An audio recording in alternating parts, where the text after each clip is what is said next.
अस्सलामुअलैकुम, आप देख रहे हैं सेठी से सवाल। मैं हूं सैयद आयशा नाज, मेरे साथ मौजूद है नजम सेठी साहब। अस्सलामुअलैकुम। नजम सेठी साहब, पाकिस्तान के सबसे सीनियर सियासतदान नवाज शरीफ साहब, असल मुकदमा जनरल फैज़ हमीद के ख़िलाफ़ जिनका है वो है नवाज शरीफ साहब, जो मुतासरीन में शामिल हैं, जिन्होंने सबसे पहले उन्हें ललकारा, उनका नाम लिया, जिसके बाद ज़ुबान ज़द-ए-आम हो गया कि ये दो किरदार हैं जो उनकी हुकूमत को गिराने में पेश थे। उसके बाद लंदन से जब पाकिस्तान नवाज शरीफ साहब ने आना था तो तब भी उन्होंने उनका नाम लिया। फिर इरफान सिद्दीकी साहब ने आज समा न्यूज़ के ही प्रोग्राम में बैठे हुए मेरे सवाल में अबसार आलम साहब से गुफ्तगू करते हुए कहा कि जब नाम लिए गए थे तो तब उन्हें पैगाम आया कि मेरा कोई लेना देना नहीं है, आपने उनका नाम लेना है तो लें। सो ये इस तरह से इनडायरेक्टली कन्वर्सेशन रिपोर्ट की गई है। नवाज शरीफ साहब जब से मुल्क वापस आए हैं, वो 2/3 मेजॉरिटी चाहते थे, नहीं मिली। वज़ीर आज़म बनना चाहते थे, नहीं बने। उसके बाद से वो चुप करके बैठे रहे। हम आपसे पूछते रहे कि क्या वजह है, आपने उसकी वजूहात भी बयान की। जनरल फैज़ की गिरफ्तारी के बाद हमें ऐसे लगता था कि नून लीग अपने बयानिए में जान डालेगी कि देखा जो हमारे साथ हुआ, फिर आखिरकार वो अपने कैफरे किरदार को पहुँचे।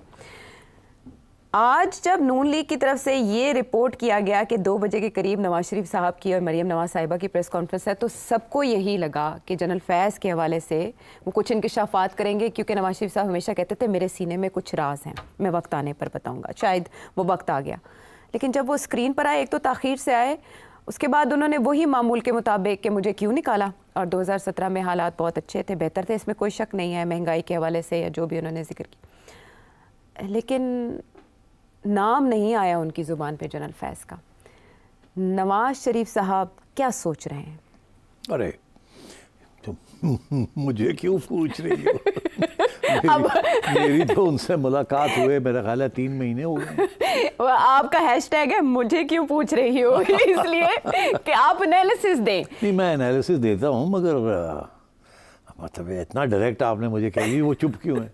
वो क्या सोच रहे हैं ना, देखें आप मुझे बताएं। हाँ। वो पहले गुफ्तगू करते थे, जब आपकी मुलाकात हुई होगी तब बात करते होंगे सियासत के हवाले से, जनरल फैज़ के हवाले से भी शायद आपका कभी जिक्र आया? नहीं, आप मेरा ख्याल है ये स्पेकुलेशन की तरफ मत जाओ। हाँ, ये होता होगा, वो होता होगा, ऐसी कोई बात नहीं है। तो कुछ बातें होती भी थी, कुछ नहीं भी होती थी। हाँ। तो चलें, अब मैं कोशिश करता हूँ आपके जवाब देने की विदाउट रेफरेंस टू कि उन्होंने मुझे क्या कहा या ना कहा। अच्छा, वो रहने दें। अच्छा। मैं अपनी सोच उनके बारे में, मेरी सोच। देखिए, आपने आज शुरू में ही 2-3 बातें कर दी ना। एक तो आपने इरफान सिद्दीकी साहब का हवाला दिया कि उन्होंने कहा जनरल बाजवा और जनरल फैज़ के बारे में कि जब मियाँ साहब ने तनकीद की थी तो जनरल बाजवा ने फ़ोन करके कहा कि मेरा नाम मत लें। हाँ। ये सब चीज़ों के पीछे वही है। अच्छा, अब तो क्या ये सही है या गलत है? दूसरी बात ये है कि क्या जनरल फैज़ नवाज शरीफ साहब और शहबाज शरीफ साहब के साथ राब्ते में थे थ्रू आउट, जब भी वो जेलों में भी थे या नहीं थे? क्या Imran Khan fully on board था जो पॉलिसीज़ जनरल फैज़ और जनरल बाजवा फॉलो कर रहे थे? अच्छा। इमरान खान का भी तो बड़ा कंप्लेंट है ना कि ये मुझे तो कुछ एक बात करते थे और उधर इन्होंने लाइंस ऑफ कम्युनिकेशन भी खोली हुई थी।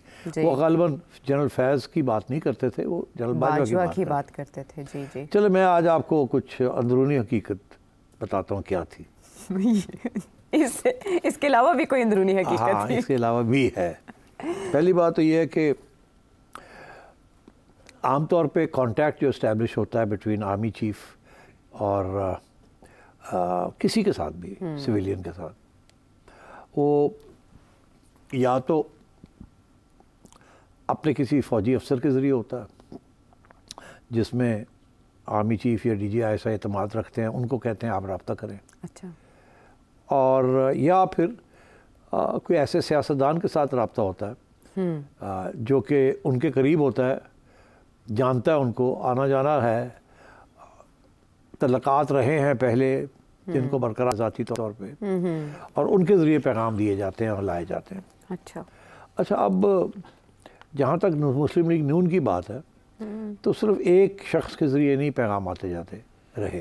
अच्छा। एक हमेशा 2-3 लोग होते हैं।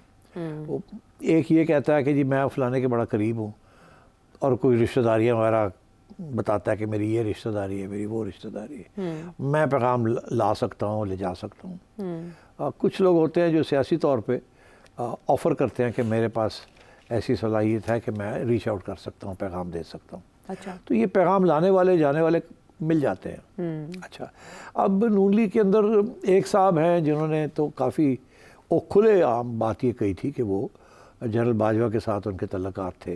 वो थे ज़ुबैर साहब, आपको याद होगा, गवर्नर साहब, गवर्नर सिंध, जब गवर्नर सिंध थे, और उसके बाद भी वो काफ़ी रायवेंड आते जाते थे।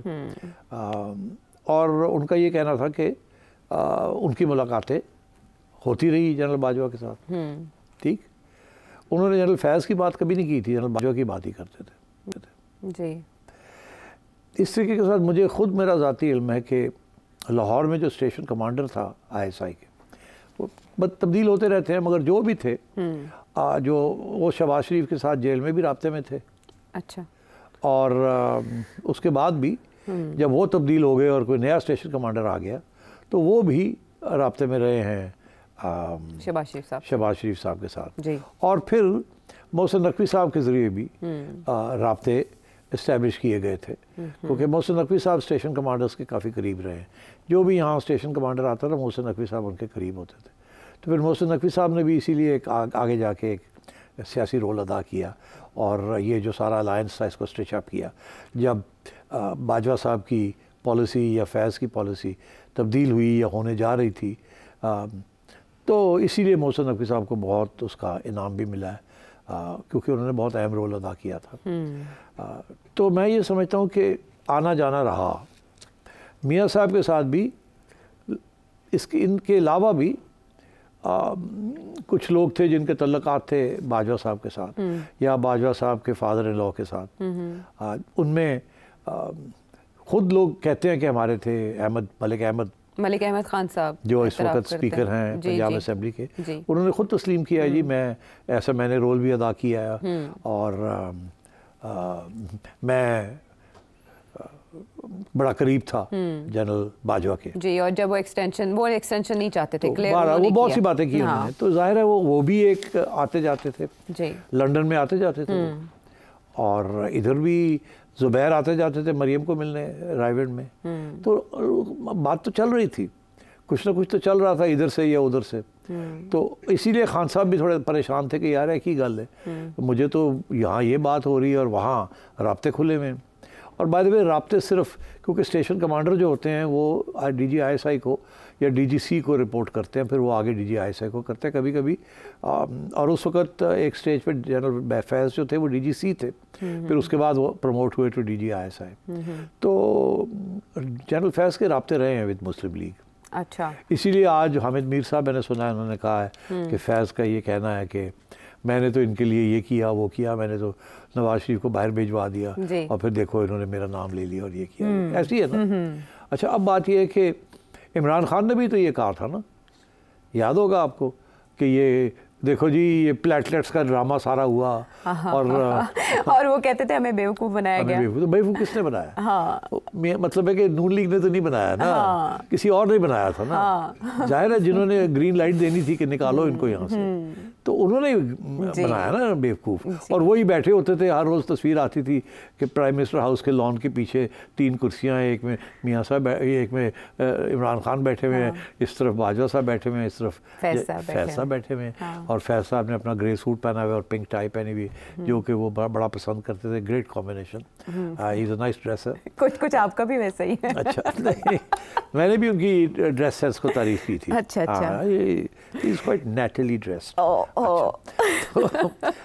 अच्छा, तो मैं ये कह रहा हूँ कि ये चीज़ें सियासत में चलती हैं। अच्छा, तो पहली बात तो ये कि जो इरफान सदीकी साहब ने कहा है उसमें वज़न है। अच्छा, ठीक। दूसरी बात ये है कि एक स्टेज ऐसी आई थी जबकि जनरल फैज़ को शंट कर दिया था फ्रॉम ISI टू पेशावर।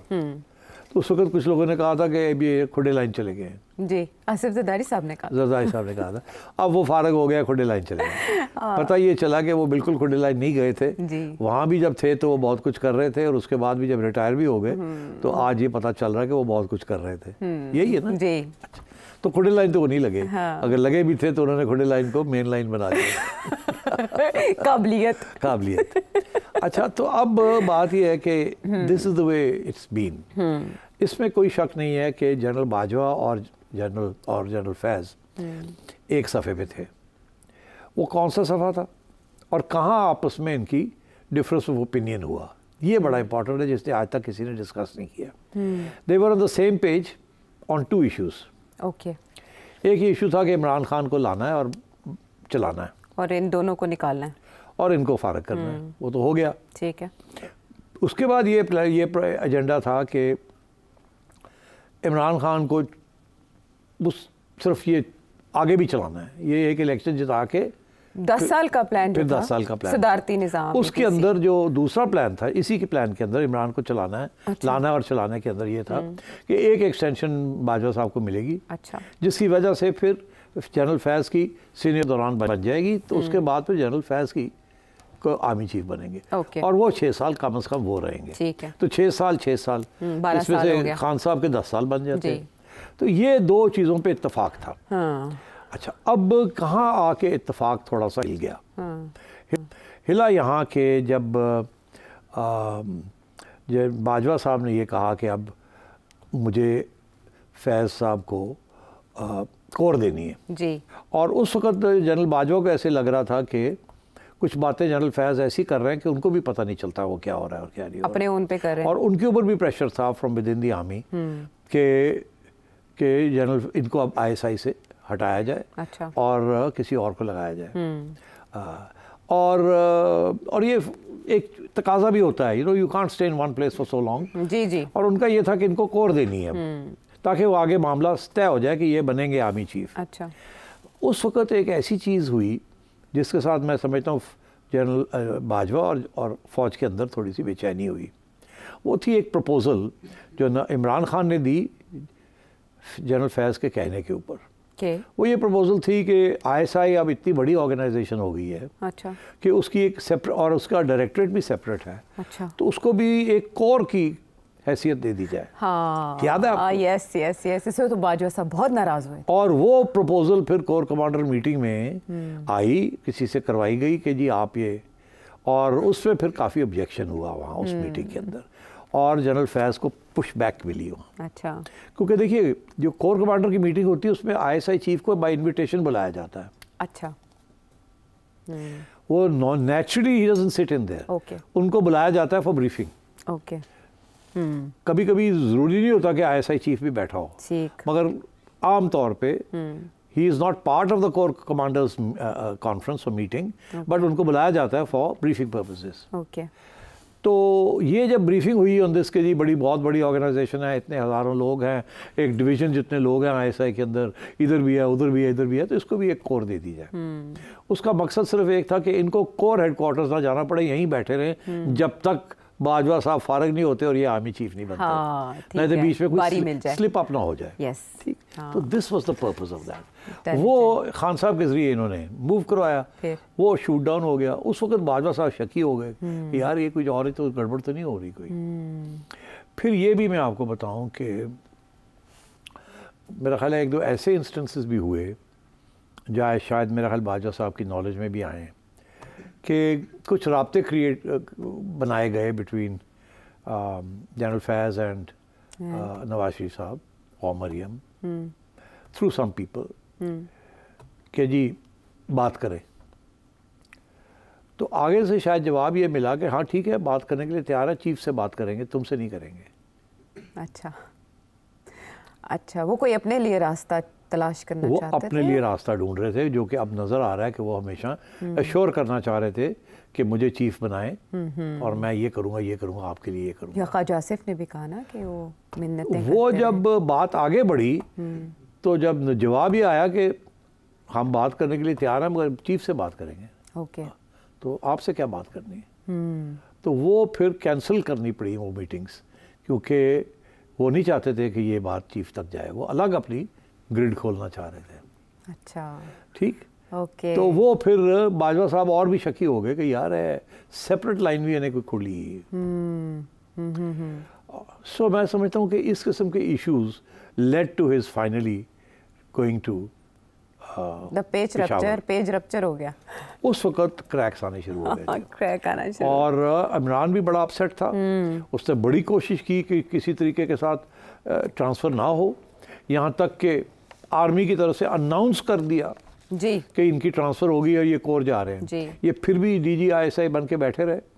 और कराची से कोर कमांडर ने आना था। हाँ। वो आए, उनको जगह नहीं मिली, वो फिर चले गए कराची। उसके बाद फिर उनको कहा गया कि आप पहुंचे वहाँ। फिर इनको धक्के निकाल के भेजा वहाँ को, और ये जाने के लिए तैयार नहीं थे। 20 दिन बाद नोटिफिकेशन आया था फिर। तो उस वक्त भी टेंशन क्रिएट हो चुकी। हाँ।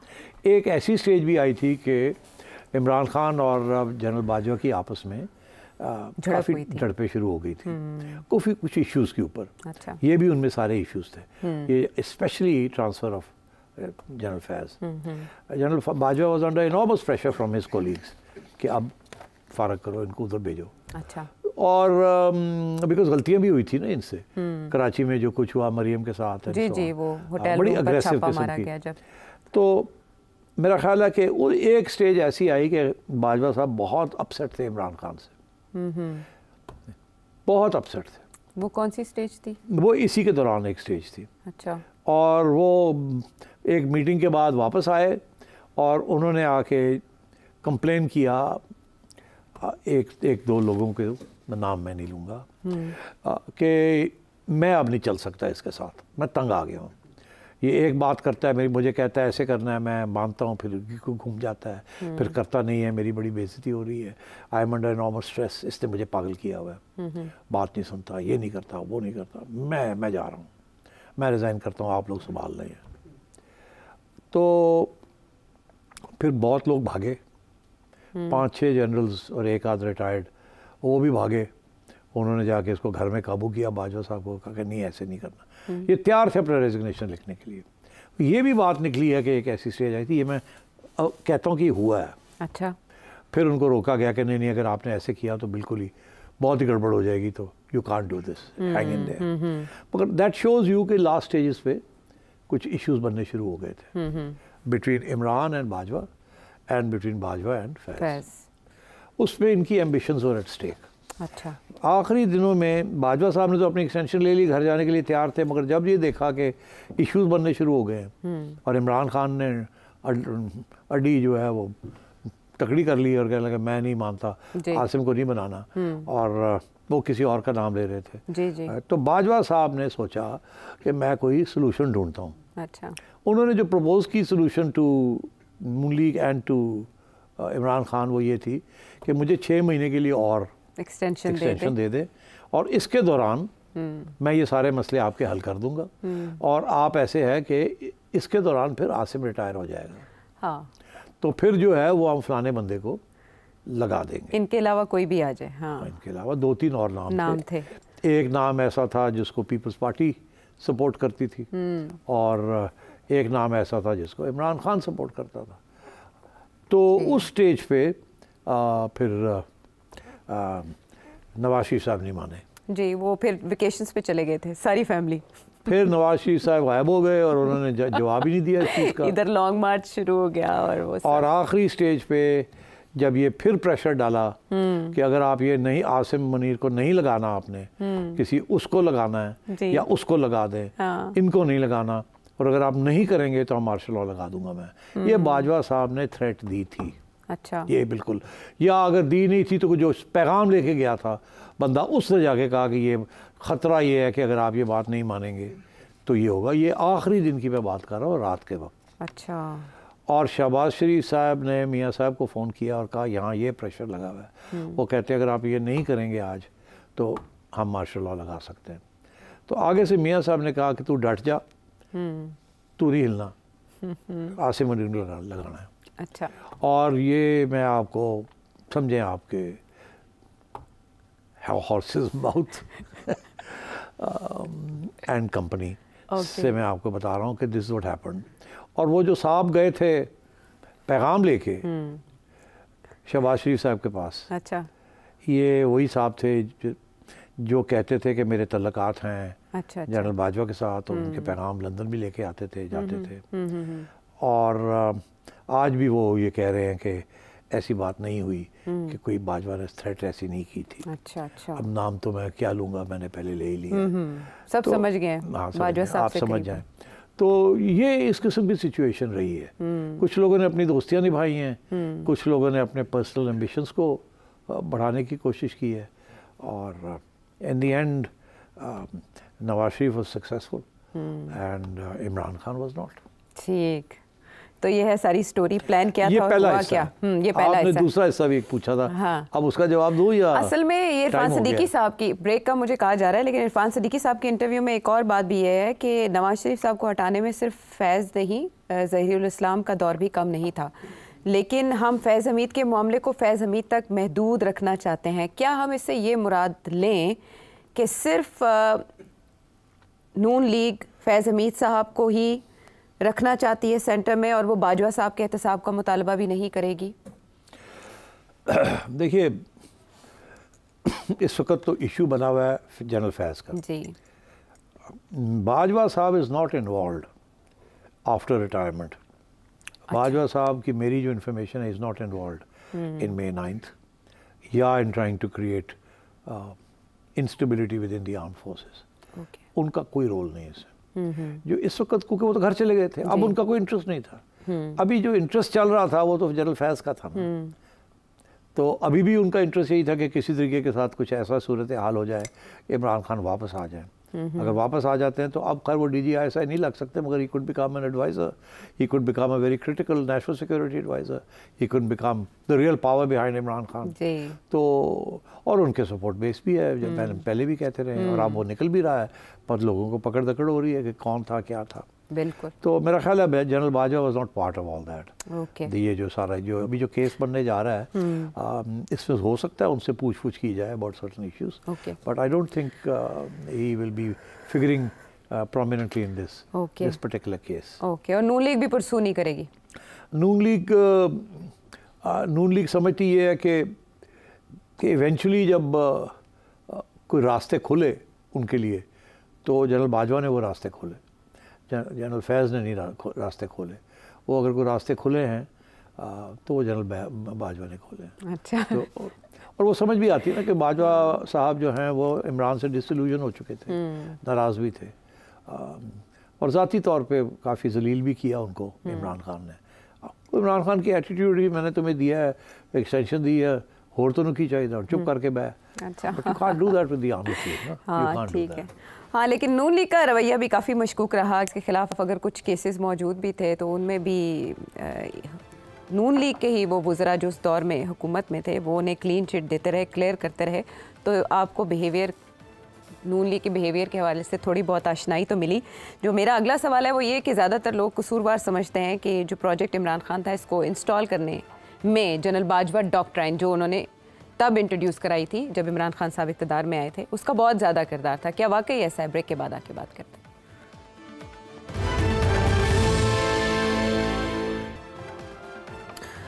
आपको शो में एक बार फिर खुश आमदीद कहेंगे। सेठ साहब, बाजवा साहब के किरदार के हवाले से आपने तो बताया हमें कि वो रिटायरमेंट के बाद तो कम से कम सियासत में नज़र नहीं आए और गवाहियाँ भी देते रहे कुरान हाथ में उठा के, और अब आजकल मेरा ख्याल है मुल्क से बाहर हैं और उनके हवाले से स्प्रेड किया जा रहा है कि सिक्योरिटी उनकी रिहाइशगाह के अतराफ सख्त कर दी गई है।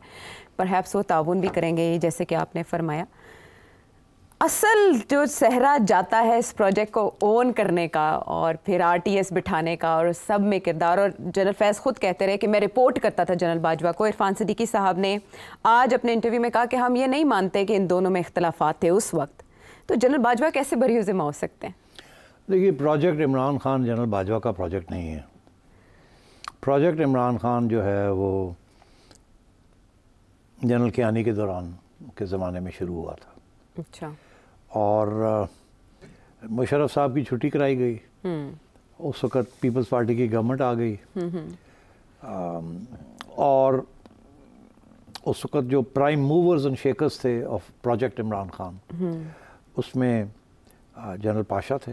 अच्छा। जनरल शुजा पाशा थे जो कि DGI रहे थे, और साथ उनके ज़हीरुल इस्लाम थे उनके नीचे जी। इन लोगों ने प्रोजेक्ट इमरान खान बनाया था। इन लोगों ने फ़ैसला किया कि इमरान खान को अब क्योंकि देखिए इमरान खान तो 92 के बाद से चल रहे हैं जी, सिवाय एक इलेक्शन के जो उन्होंने नहीं बॉयकॉट, जिसमें बॉयकॉट किया था, बाकी सारी इलेक्शन में हिस्सा लिया, कुछ नहीं मिला। एक सीट मिली थी, मुशर्रफ ने दिलवाई थी एक इलेक्शन में, और फिर इन्होंने पार्लियामेंट से छोड़ दी थी क्योंकि इनकी बात ये समझते थे कि मैं ही बनूंगा सब कुछ। तो मुशर्रफ ने कहा जा अपने इंटरव्यू में भी जिक्र कर चुके हैं मरहूम। तो अब ये है कि तो इनको कोई घास नहीं डाल रहा था, आवाम भी घास नहीं डाल रही थी। वो ठीक है क्रिकेटर है, बट इससे ज़्यादा कुछ नहीं हो रहा था जी। सडनली देन इन 2010-11 फैसला ये हुआ एस्टैब्लिशमेंट के अंदर, उस वक़्त की एस्टैब्लिशमेंट, कि इमरान खान को खड़ा किया जाए। ये बहुत हो गया है नवाज शरीफ बेनज़ीर नवाज शरीफ, और ख़ुसूसन ये दो पार्टीज़ जो हैं ये तो आती हैं जाती हैं, निकालते हैं फिर आ जाती, निकालते हैं फिर आ जाती। तो इनको तो अब फ़र्क करना है फॉर ऑल, तो लेट्स पिक ऑन समबडी। तो इन्होंने एक्चुअली ड्राइंग बोर्ड के बैठ के ऊपर कि अच्छा ए बंदा नहीं है, नहीं ए बंदा, ए बंदे की चांसेस हैं, डांट खेले डांट। इन्होंने जनाब वो पूरा प्लानिंग के तहत इमरान खान के ऊपर हाथ रखा ओके, और कहा इसको बनाया जा सकता है। और उसको बनाने में फिर इन्होंने पूरी कोशिश की, और सबसे पहला उसका जो एक्सपेरिमेंट था वो लाहौर में जलसा था। अच्छा, मीनार पाकिस्तान वाला ना। हाँ। अच्छा, वो उस वक़्त ये जब ऐसी चीज़ें होती है ना तो इस्टेब्लिशमेंट अपनी जेब से पैसे नहीं देती, फाइनेंसर्स को कहते होते हैं इनके, जिनके ठेके वे के इनको कंस्ट्रक्शन वगैरह के मिलते रहते हैं, जिनको फेवर्स होती हैं। उसमें इन्होंने कुछ लोगों को कहा कि फंडिंग करें, कुछ लोगों ने फंडिंग की, और इन्होंने ये बहुत बड़ा जलसा कर दिया जी। उसके बाद बड़े खुश थे कि लो जी लॉन्च हो गया। उससे पहले इन्होंने कोशिश की थी कि इमरान और जनरल मुशर्रफ को एक प्लेटफॉर्म पे लाया जाए जी। उसमें इमरान ये चाहता था कि मुशर्रफ उसके प्लेटफॉर्म पे आए, मुशर्रफ ये कहता था मेरे प्लेटफॉर्म पे जी। तो दोनों नहीं आए एक दूसरे के प्लेटफॉर्म पे। फिर मुशर्रफ की जो पार्टी उसने लॉन्च की थी वो फेल हो गई, तो खान साहब ही रह गए, फिर मुशर्रफ साहब फारग हो गए। हाँ। ठीक, और बाय द वे आखिरी वक्त तक मुशर्रफ साहब कहते थे कि जनरल कियानी जो है ना, हाँ, ये इन्होंने मुझे लेट डाउन किया जी। अब इन्होंने इधर शिफ्ट कर दिया अपना सारा कुछ। उसके बाद इन्होंने इमरान को कहा 2013 इलेक्शन आ रही है, अब तैयारी करो। अच्छा, सबसे पहला जवाब ये था कि पार्टी के अंदर इलेक्शन कराओ और इलेक्शन कमीशन के जो कानून है उसको फुलफिल करो। खान साहब ने बड़े अच्छे लोग रखे अपनी पार्टी के अंदर, जैसे वजीउद्दीन साहब थे, फिर बड़े नूरानी साहब थे, और भी लोग थे, और उनको सबको रखा और कहा कि चलो जी करो जी इलेक्शन। अब जब उन्होंने इलेक्शन कराई तो वो इन्होंने रिगिंग शुरू कर दी। शाह महमूद कुरैशी साहब और ये सारे जो थे, इनको तो आदत नहीं थी, वो तो और तरीके से इलेक्शंस होती हैं पार्टी के अंदर। इन्होंने वही किया, मगर ये जो असूल किस्म के असूली लोग थे, उन्होंने ऑब्जेक्ट किया। आपको याद होगा उस वक्त बड़ा शोर पड़ा था कि ये क्या, जस्टिस वजीर ने तो काफ़ी शोर डाला था। फिर उन्होंने रिज़ाइन करना शुरू कर दिया कि अगर ऐसे तुमने पार्टी चलानी है।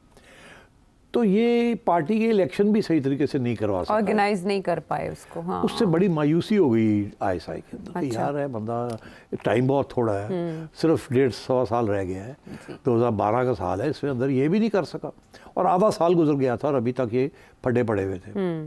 तो बस फिर वो 2013 पहुंच गया और इनकी party was disorganised and the establishment was very upset कि ये क्या है, हाथ से बात अपॉर्चुनिटी निकल रही है जी।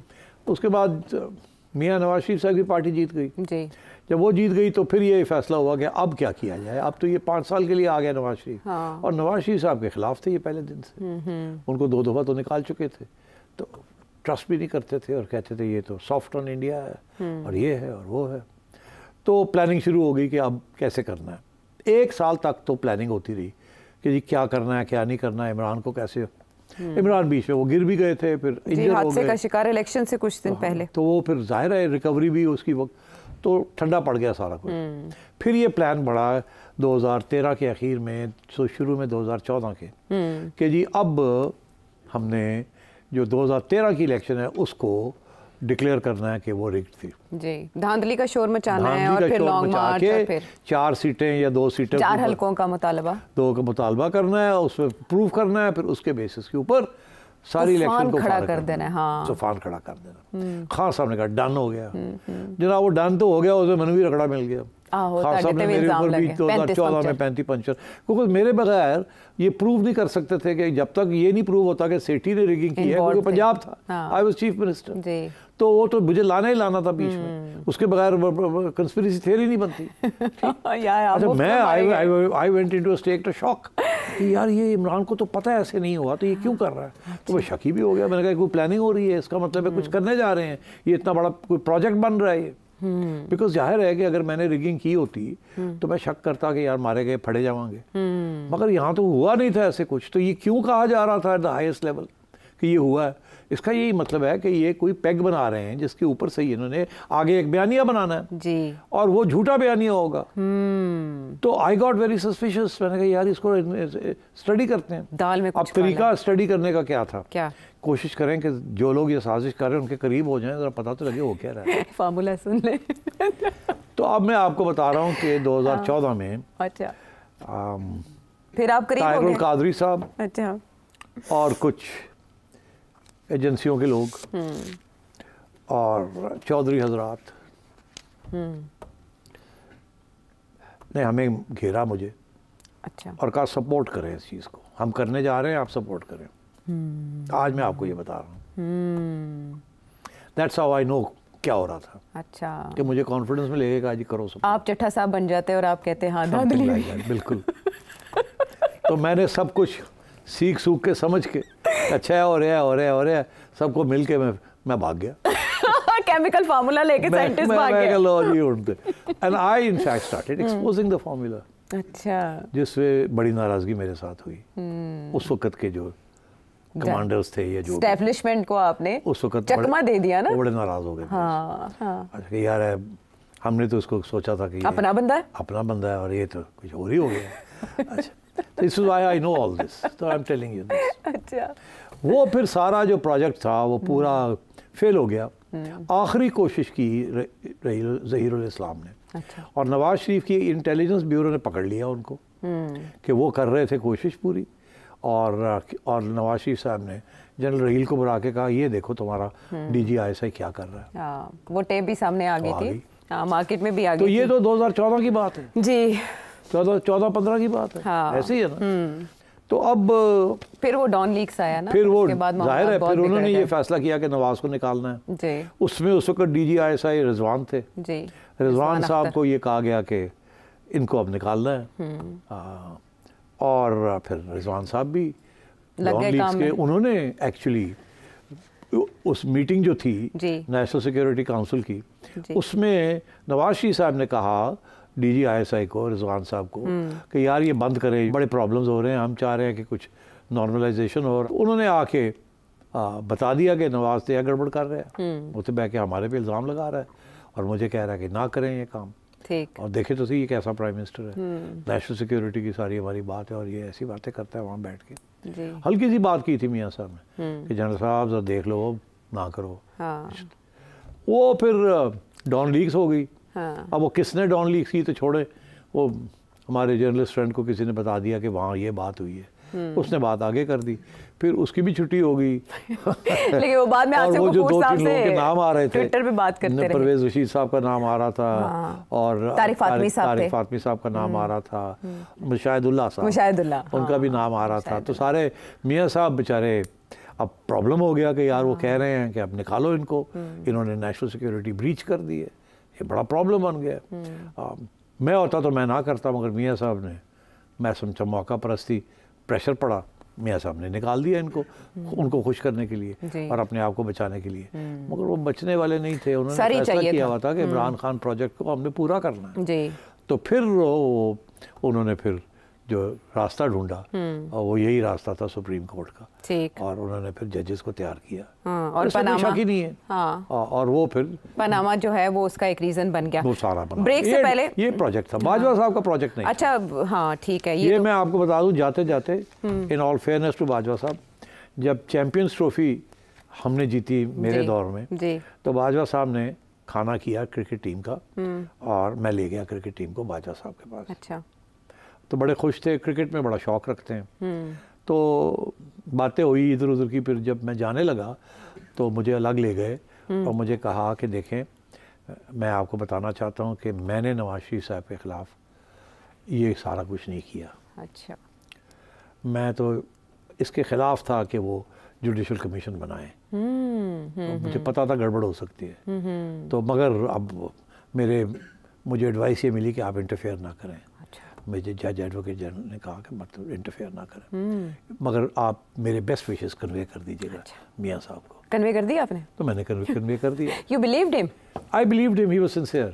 मगर वो एक ट्रांजिशन हो रही थी ना, he was becoming a prisoner of a new paradigm. और उस वक्त तक अब फैज़ was now coming in command. उनके रास्ते खुल रहे थे, जजेस वो कोऑपरेटिंग।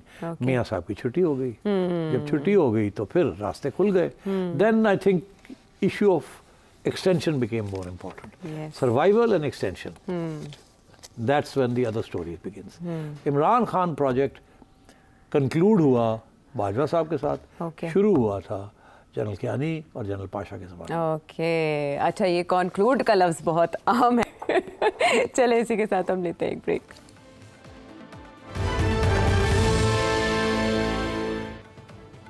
सेठी साहब, सवाल मेरा फिर वही है। राना सनाउल्लाह साहब बोल रहे हैं, वज़ीर दिफा ख्वाजा आसिफ बोल रहे हैं, नायब वज़ीर आज़म तक बोल रहे हैं, इसहाक डार साहब, फैज़ हमीद साहब के बारे में। नवाज शरीफ साहब क्यों चुप हैं? जनरल फैज़ के जी आज प्रेस कॉन्फ्रेंस करने भी आए तो उनका जिक्र ही वो कतरा गए, क्यों? देखिए, मियाँ साहब समझते हैं कि जनरल फैज़ का जो इशू है ये तारीख़ी इशू हो गया। अब जो असली इशू जो अब इस वक्त है वो है आवाम के ऊपर जो बोझ पड़ा हुआ है IMF के प्रोग्राम के ज़रिए, जिसकी वजह से नून लीग फ़ारग हो चुकी है और मियाँ साहब खुद फ़ारग हो चुके हैं। उनके ज़हन में ये सबसे ज़्यादा इम्पॉर्टेंट इशू है। General Faiz is part of history now, और अब तो और भी कोई हिस्ट्री लिखी जाएगी। ये ना भी होता तो he was part of history after the failure of May 9th, तो अब फारग हो चुके थे ये। तो ही इज़ नॉट इंटरेस्टेड कि फैज़ का क्या हुआ क्या नहीं हुआ। ही इज़ मोर इंटरेस्टेड कि आगे क्या होने जा रहा है, आज क्या अवाम का इशू क्या है। ये जो फैज़ का इशू है ये आपका और मेरा इशू है। हमने प्रोग्राम बन जाते हैं हमारे, और बाहर जो है गॉसिप बनती है ड्राइंग रूम्स के अंदर, और पाकिस्तान तहरीक इंसाफ का मुस्तकबिल बनता है, और पाकिस्तान तहरीक इंसाफ उनका मुस्तकबिल जो है वो और अच्छा, मैं क्या करूं, I don't want to say anything. अच्छा, तो मियाँ साहब इज फोकसिंग ऑन रिलीफ। उन्होंने मरियम को भी कहा, शहबाज शरीफ साहब को भी कहा, ये मेरी नॉलेज में है कि आप ये IMF का प्रोग्राम इतनी सख्ती के साथ मत इम्प्लीमेंट करें, आवाम का कोई ख्याल करें जी। अगर आप आवाम का ख्याल नहीं करेंगे तो हम उड़ जाएंगे। पहले भी उन्होंने कहा था, याद नहीं है आपको, जब मिफ्ता इस्माइल ने रिज़ाइन किया था फ्रॉम PDM गवर्नमेंट, तो मियाँ साहब ने निकलवाया था उसको, क्योंकि वो IMF का प्रोग्राम पूरा करना चाह रहे थे और महंगाई हो रही थी, और मियाँ साहब कहते थे नहीं ये नहीं होना, ये नहीं होना। डार साहब भी यही कहते थे। अब और बात है कि डार साहब इस हुकूमत का हिस्सा बन गए और मजबूरी है कि इसको फॉलो अप करना।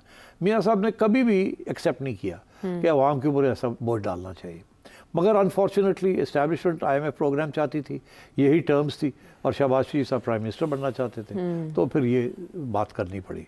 अब ये कहते हैं हमने मुल्क को बचा लिया, मियाँ साहब कहते हैं मुल्क तो बचा लिया, पार्टी ने मरवाता है, पार्टी नहीं रहेगी तो मुल्क कितने जाएगा। अब इमरान खान तो फारग हो गया, तो रह पीछे कौन गया? दो ही पार्टीज है ना, तीसरी पार्टी तो है कोई नहीं। तो आपकी पार्टी पिट रही है और चुप करके बैठी हुई है पीपल्स पार्टी, वो कल वो ना बेनिफिट ले ले। अब तो मियाँ साहब हैज बीन टेलिंग शहबाज शरीफ को रिलीफ दो, आज भी मरियम को भी रिलीफ दो, इसलिए उन्होंने ये मीटिंग खुद शेयर की। और उन्होंने फैज़ शैज़ को छोड़ो यार, इस वक्त real issue for Awam is महंगाई, बिजली। उन्होंने अब शहबाज शरीफ को भी कहा, ये मेरी नॉलेज में है, कि आप भी कोई रिलीफ दें, अपना डेवलपमेंट बजट कम करें, MNAs के पर्क्स एंड प्रिविलेजेस और बजट्स कम करें, और बिजली की कीमतों में ऊपर और टैक्सेशन के ऊपर कुछ करें। और यहाँ उन्होंने मरियम को कहा है, हालांकि ये पंजाब गवर्नमेंट का इशू नहीं है जी, ये फेडरल गवर्नमेंट का इशू है, मगर उन्होंने मरियम को कहा तू भी 50 अरब रुपया काट अपनी जेब चो, तू जो खर्च, तुम्हारे पास बड़े पैसे हैं, तुम भी रिलीफ दो, जिस तरीके से भी रिलीफ दे सकते, कोई कार्ड दे दो, कोई ये दे दो, ताकि जो लोग बिल्स के करते हैं पे, they have some sort of subsidy.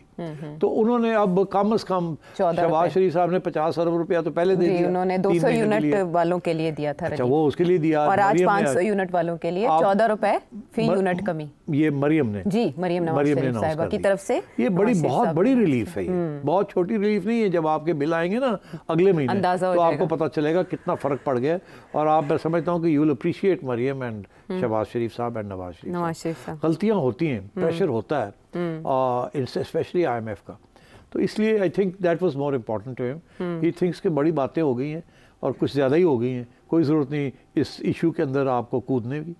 जिनके हैं वो अपने हल कर लें, आप लोग और ना don't muddy the waters, let them deal with it. As far as we are concerned we are finished with this. वो अपना इंटरेस्ट शो कर रहे हैं कि मैं रिलीफ में इंटरेस्टेड हूं। आई थिंक ये सही कर रहे हैं। He is not talking about bygones वो हो गया, सबको पता है, अब एक्शन लिया जाए, तो और क्या चाहिए आप, और क्या चाहिए। हाँ ठीक, तो ये इंटरेस्टिंग बात है कि वो अवाम की रिलीफ के ऊपर फोकस किए हुए हैं। 2-3 माह से बजट के बाद से सेठ साहब तो यही कह रहे थे कि आप डेवलपमेंट बजट शरीफ साहब अनकरीब अनाउंस करेंगे और रिलीफ जी, ये भी मैं पेशन गोई कर जी। और शहबाज शरीफ साहब का खिताब एंटिसिपेट किया जा रहा है कि वो 5 साल मंसूबा बताने जा रहे हैं आपको कि अभी हाल ही में अगले दिनों में आपको पता चल जाएगा कौन से ब्रिगेडियर साहब हैं जो अप्रूवर बन रहे हैं जनरल फैज़ के खिलाफ और इमरान खान के खिलाफ। ये भी जाते जाते आप बता रहे हैं कि आप सवाल ना पूछें, नहीं कल आप बता देंगे ना। चले, ये कल तक के लिए सवाल उठाए रखते हैं, अगले प्रोग्राम तक के लिए इजाजत दें।